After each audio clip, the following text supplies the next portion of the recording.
E morreu na noite deste domingo o cantor MC Kevinho aos 23 anos. Ele sofreu um acidente.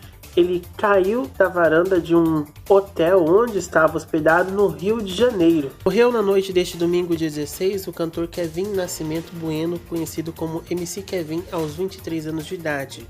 O músico havia sofrido um acidente enquanto estava hospedado em um hotel próximo à praia da Barra da Tijuca, no Rio de Janeiro.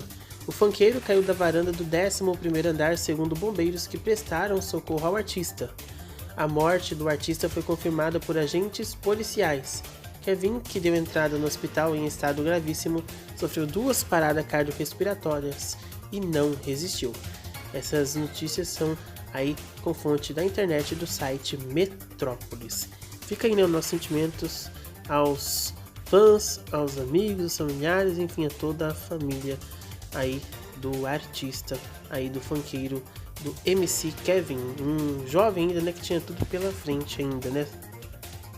Eu volto com vocês em outra oportunidade com mais vídeos. Até lá!